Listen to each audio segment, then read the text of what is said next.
Which brings us to Chris Ello in for his weekly visit. Because you're talking about head injuries. It only makes sense. You know, certainly you've had a concussion or two. How do you know? Well, first of all, how are you doing? I'm shaking off a concussion. I'm fine. Yes. Thank you. You know, Rick's piece, well-timed with the NFL releasing its 2017 concussion results, spiking up 16% from a year prior.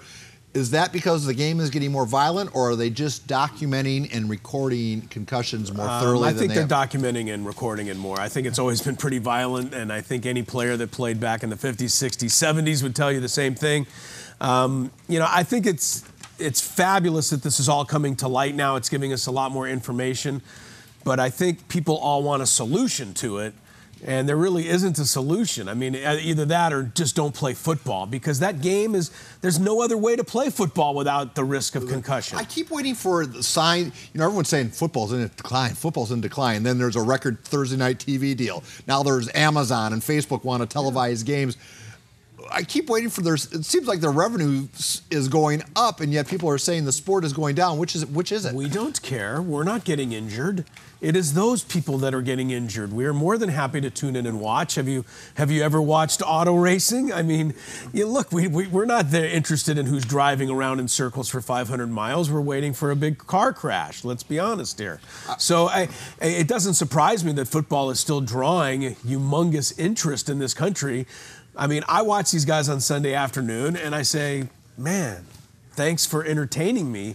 But that's, I mean, the shots that these guys take. It's a gladiator sport. Insane. I was supposed to have lunch today with USD Athletic Director Bill McGillis. That luncheon was hastily canceled.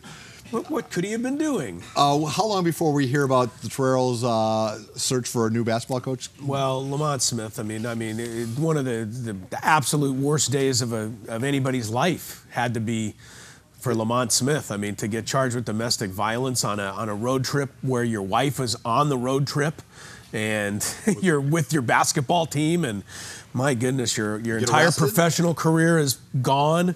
Your entire personal career has probably been wiped out.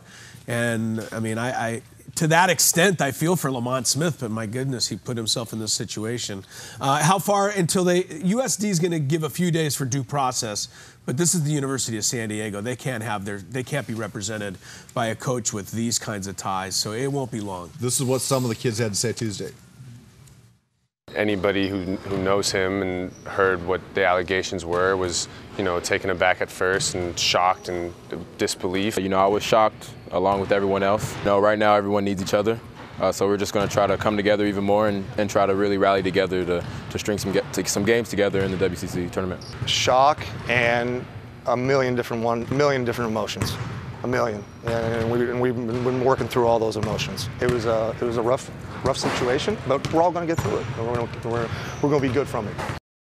You made an interesting point. They're actually now playing to attract a bigger coach, or perhaps they're playing for the current staff. First of all, credit to those kids for the things that they said there. I mean, those are tough interviews. Yeah. But yeah, if USD could go on a run right now, and they still got a pretty good team, knock off BYU, knock off Gonzaga, get into the NCAA tournament, all of a sudden, man, that becomes a great job, and it's open.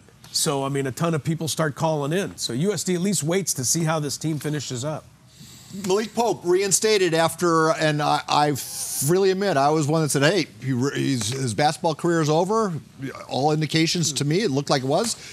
How does this kid get his reputation back after journalists like so-called journalists like myself, say, hey, he's done for taking, first of all, the cynic of me and says he must have gotten paid in cash because there was no paper trail to trace anything. And the cynic in you is fair. I mean, a lot of these kids have received money from agents, but my big beef is with the agents and the people out there that are I think, taking advantage of these kids to a certain extent. I mean, we were all college students, or most of us, and we didn't have a dime to our name. If somebody comes up and offers you a bunch of money, it's pretty hard to turn it down. I mean, put yourself in that situation. You shouldn't do it, but I'm saying it's not easy to pass on. I think we have Malik Pope sound after the game. Here, go ahead, roll it, guys. Malik breathed a big sigh of relief when I told him this afternoon he would be back in the lineup and playing for the Aztecs. You never know how important something is until it's taken away from you.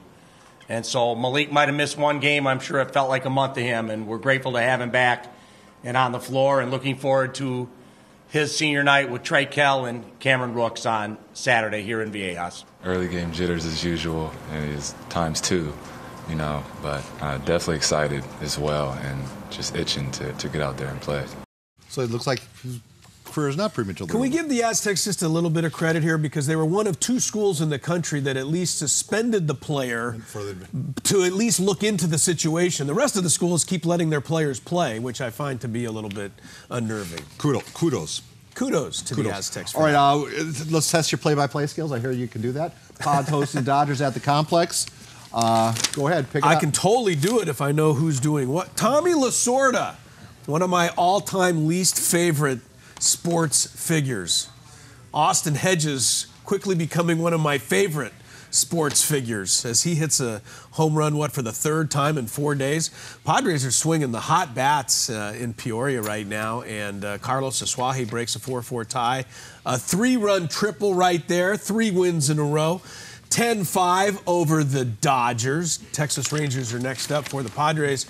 Hey, look, they were 6-13 against the Dodgers. I know this one doesn't count, but are you optimistic with all the pop? I mean, everyone's optimistic. Ringing the bell. It's the time to be optimistic.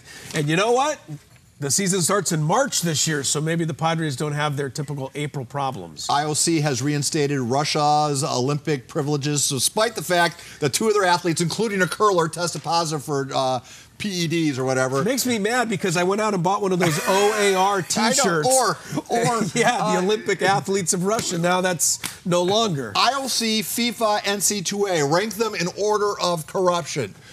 Man, could there be a 3-way photo finish for first place? Because, I mean, my goodness, you could find corruption in any of those organizations.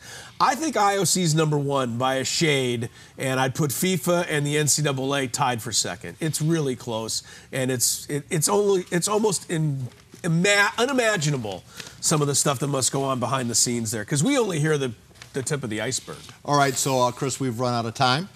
I appreciate you coming by. Just a quick note, Joe Kramer, the new Saints football coach from St. Augustine, will be in studio at 6:45. We will be talking about the new gig with him.